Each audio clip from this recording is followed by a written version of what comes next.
In this, I know white people really. You don't know all white people. You don't.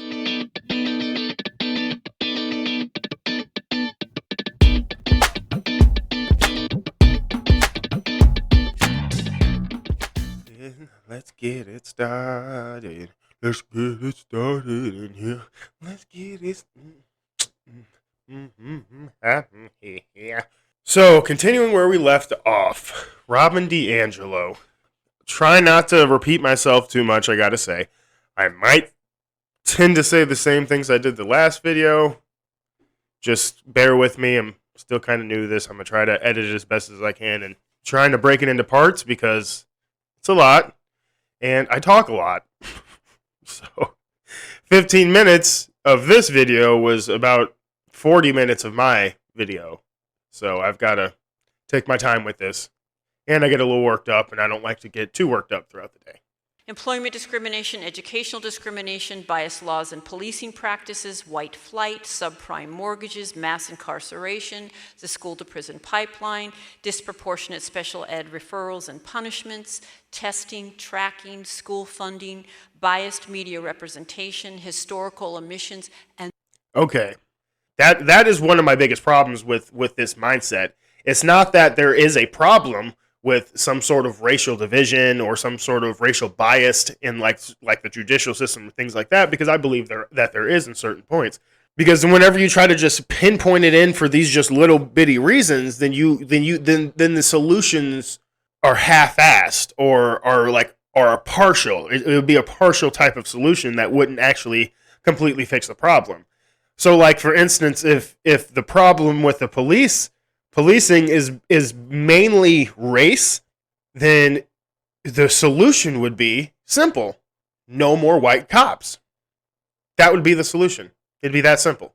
And I think if you really believe that would solve the problem that we have today with our policing, then you are very ignorant to what's going on.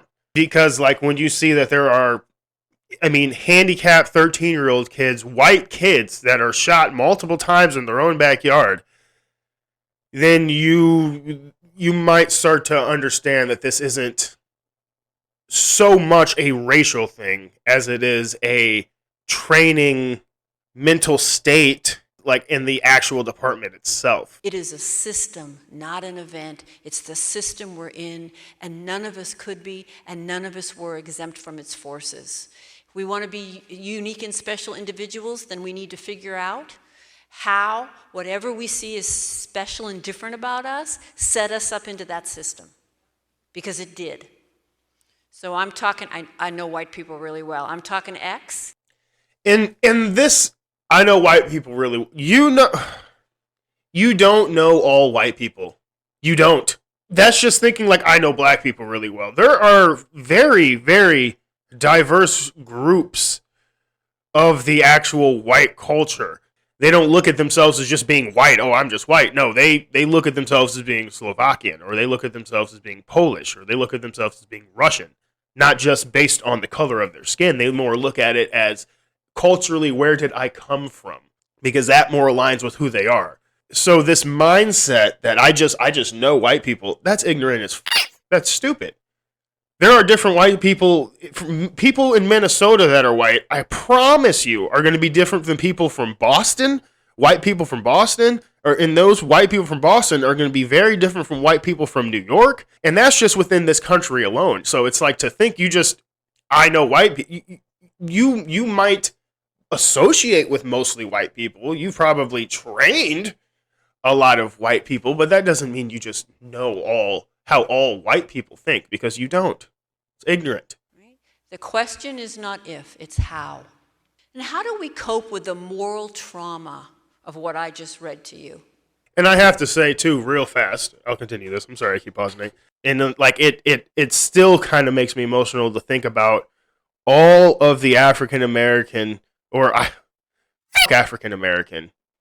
If we're anything, we're American Africans. My point is all of the black people who have done so much to prove to the world, prove to each other, they are far, far more than than a slave than a savage, than someone who can't comprehend even on the same level. Because that is how they actually thought back then. They thought if you were black, you literally could not, your brain could not function on the same level as white people. Like you were de-evolved as a species, is how they looked at us. And we just in within the time. I mean, just go back and look, please. We proved without a shadow of a doubt that we were worth so much more than what they viewed us as. That we were human. And yes, I still believe today some of it in a way has still trickled down, because obviously there are still forms and sets of racism throughout this country and throughout the world. But to think as a society that we still view black people as less than, I think that is really, really diminishing the work that has been put in from a lot of black people in the past and in the present that have proven no matter what, they can go above and beyond in this country and make something of themselves and provide for their family and provide for their friends even. So it's like, to think that society is just holding us back, to me, it's just this giant crutch. And some people are lucky enough to just be able to be that independent and be able to be that self-motivated and everything like that. But a lot of people are not. So they have to learn to have self-worth. They have to learn to bring themselves motivation throughout life. So whenever you just give them this easy out, then they're going to take that instead of taking that failure or that downfall as a self-reflection, as a way to better themselves and look at what they can change and what they can do better. Instead, they just blame the society or just someone in general who is a different color, because to them that is who's really holding them back. To them, that is the reason they're not able to succeed, because you're putting this picture in their mind that that's what's blocking you, not just you but your entire culture. What's the reason for me? What motivation do I have to better myself if I genuinely believe that it is not me? I have no responsibility in what has happened. I don't see how you don't see how dehumanizing it is. I don't understand how they don't see that. How dehumanizing that it is. So I want to give you an example of the power of the story. And I want to do it through the Jackie Robinson story. He broke the color line. Because every year on the anniversary, we celebrate him breaking the color line. So think about what that invokes, right? He was exceptional. He was special. He did it. Finally, one of them had what it took to break through and play with us. Up until him, nobody had what it took. So subtext, inferior group. I'm going to let her finish her point. Right? But he did it, and of course, the day he did it, the day he broke the color line, racism in sports ended. So imagine if... No, who said that? Who said that? I mean, maybe, okay, you know what? Maybe I'm taking it wrong. Maybe it was just a joke. Let me relax. Maybe it was just a joke. We told a story like this. Jackie Robinson, the first black man that whites allowed to play Major League Baseball. It didn't matter how exceptional he was, and I actually don't believe he was the first most exceptional. But if we didn't say he could play, he couldn't play. If he walked out onto that field before we said you can walk out on the field, the police would have removed him. It wasn't up to him, right? Now, the reason I want us to tell the story the second way is, one, because it's true, and two, because I need role models. A racist is an individual who consciously does not like people based on race and is intentionally mean to them. Always an individual, must be conscious, must be intentional. And that definition exempts virtually all white people from the system of racism. How? What? How? What? How does...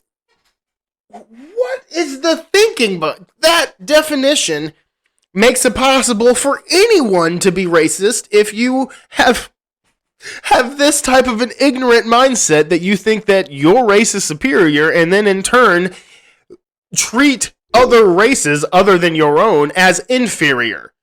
That's racism. That is what racism is. That's why there can be racist black people. Racist. Have you been to Asia?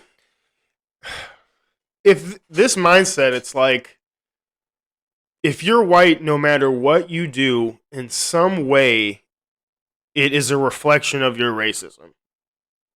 It seems like, if this is how you think. If you marry a black person and you're white, it's some sort of like fetish of being with someone inferior to you. I don't even know what would the mindset be behind it, but it obviously wouldn't be out of genuine love, because you think less than of them. You think of yourself as racially superior because society has set up for you to think that way.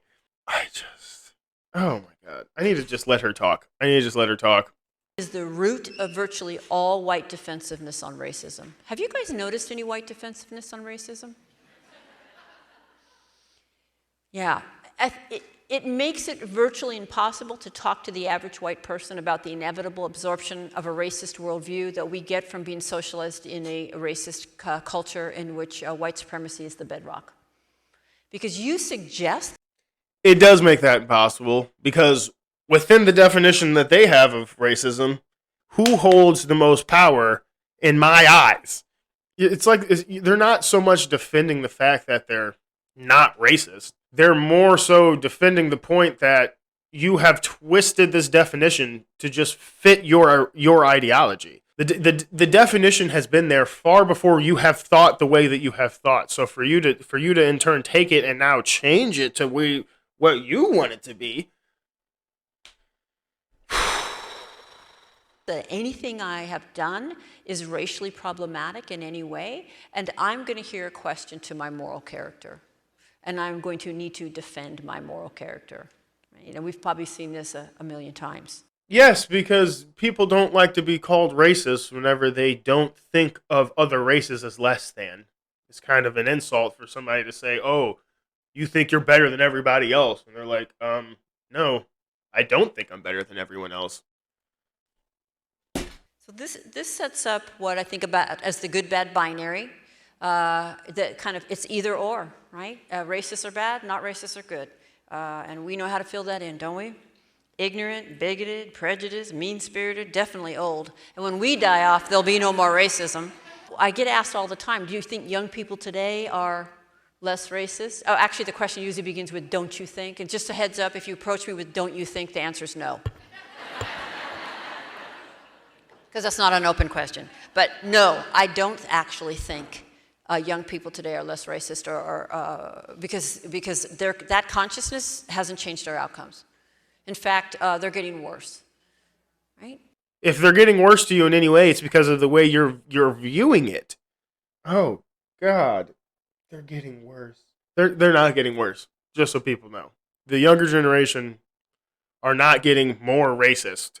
I mean, identity politics is racist. That is racism to me. But I think that's more a bit of like confusion and just this echo chamber of social justice that they live inside of. But as you meet more people and you talk to more Republicans, more white people, more Hispanic people, more Democrats, more, whatever, you start to understand, oh, so what I have been shown on media, or the few people that I know in my life that are this color, does not reflect your race as a whole, or does not reflect your gender as a whole, or does not reflect this sexual preference as a whole, because people are very, very unique. So they will be of all different types of shapes, sizes, and colors, and like all different types of things. That's why you have some black people that try to do this weird shit where they look white, and then you have some white people who try to do this weird shit when they look black. So it's like,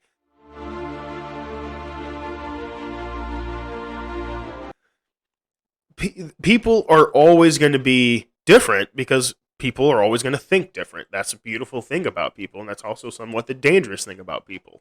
To just think that we're getting worse, I'm sitting here wondering, like, who are the kids you're talking to? You know, the sad part about the racism is they view black people as kind of what they see in most hip hop. The ones that have grown up around most black people understand that this ain't how it is. And most people, whenever they meet you, especially like older people, they usually will judge you more on where you're from, which might not be the best thing. But I'm telling you, that's just humans. That's what we do. We judge people. I think almost any form of a certain level of intelligence just thinks whenever it meets something new, person, environment, whatever, they start to analyze what's going on. Then put into a place of like, okay, can I trust you? Can I talk to you? Do I take your opinion for any worth? Yada, yada, yada. Yada, yada, yada, yada, yada, yada. So, but I've noticed that a lot of like older people tend to be more, where are you from? Not so much what color are you, because if you're old, you've met a lot of different people of a lot of different colors in your life, so you understand that people think a little different, not just depending on their race. But you do notice that people have a similar type of thinking depending on where they are from, because there's a certain culture in where you're from, so it usually tends to make a certain type of mindset. If society to you is set up as racist, then you're always looking for that line of racism. You're always looking for it to be crossed. You're always like just waiting for someone to go across that line. If you're just searching for that, then yes, you're going to see it more. Because if you're looking for it, if you're actively always kind of consciously has that in your, not even in the back, but in the forefront of your mind, that's going to be far more prevalent to you. Just like anything. If violence is all you're seeing and all you think about is how violent everyone is, then you go into like violent places and start teaching people how not to be violent, or you only really look up things that are violent, you're probably going to start seeing a lot more violence even in your day-to-day life. But if you take a step back, get off my Facebook for a second, get off Twitter for just a heartbeat, and you notice, oh, the world's not on fire. Holy shit. Go out for a walk in the park and you will see there's not that much violence. It's really not that bad, depending on your park.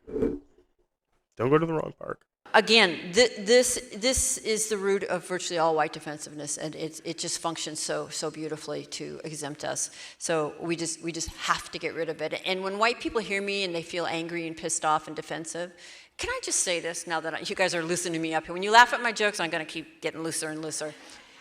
Damn white people are pissy about racism. And so if you're sitting here feeling that, just see if it isn't rooted in this definition. And if you cannot let go of this, you're just not going to be able to move forward. So aversive racism is a form of what sociologists call new racism. Aversive racism is a subtle but insidious form, as aversive racists enact racism in ways that allow them to maintain a positive self-image, e.g., I have lots of friends of color, I judge people by the content of their character, not the color of their skin. And whites enact racism while maintaining a positive self-image in many ways. Okay, I have to agree with her a little bit on this part because I have seen it, and I see how it's affecting us today. The second one where she said, I don't see color, I see the person, I think that's what we should be trying to do. I genuinely believe that is the best way to decipher if someone is worth keeping around, is a good friend, anything like that. You have to make these judgments. You will be completely taken advantage of your entire life if you go throughout life without judgments. Then the very manipulative, maniacal people out there, they will pinpoint you out and make sure to squeeze you like a fucking fresh lemon. And those people are out there. I'm sure we all at least have some experience with someone like that. Judgment in a certain point has to do with your self-worth, has to do with the people that you allow to be around you in your life. The people that you allow into your life has to do with how much do you value yourself. You value your time. If you are making zero judgments, I'm thinking you don't have that much value of yourself and your time. Denying that we have few cross-racial relationships by proclaiming how diverse our community or workplace is, and attributing inequality between whites and people of color to causes other than racism. Just considering any causes other than... Oh my God. Consider a conversation I had with a white friend.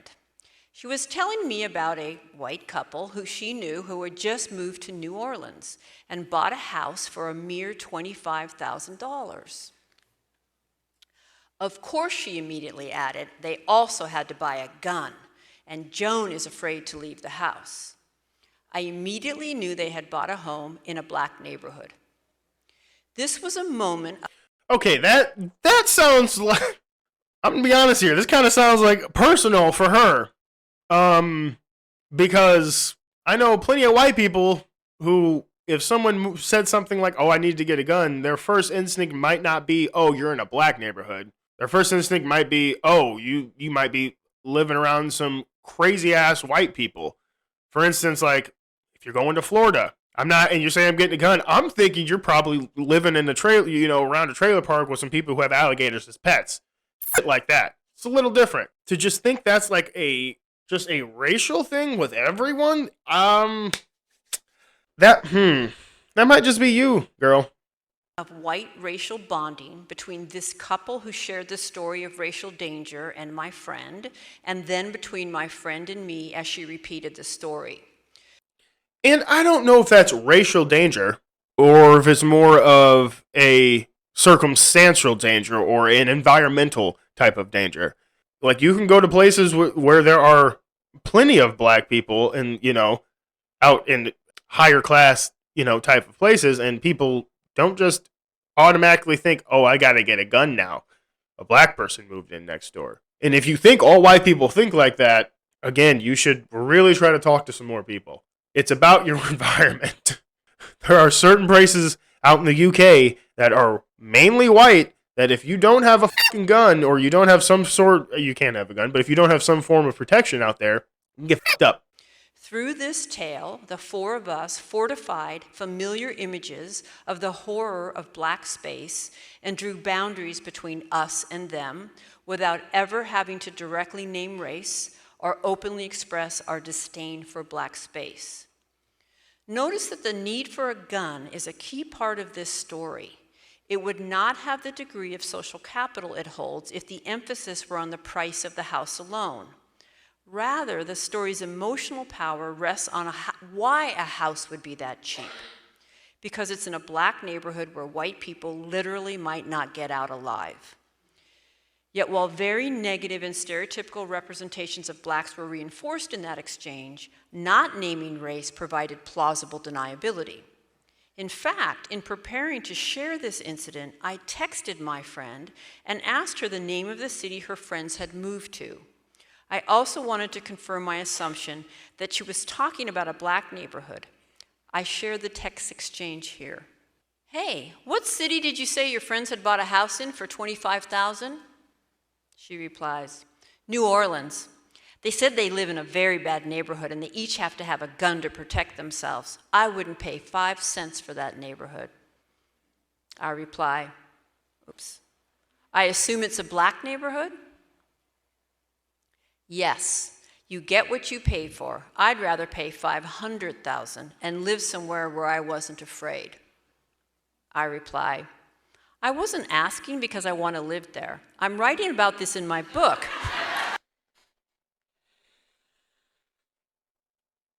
So she just trapped her, and then she's like, "Oh, you racist!" Oh my god.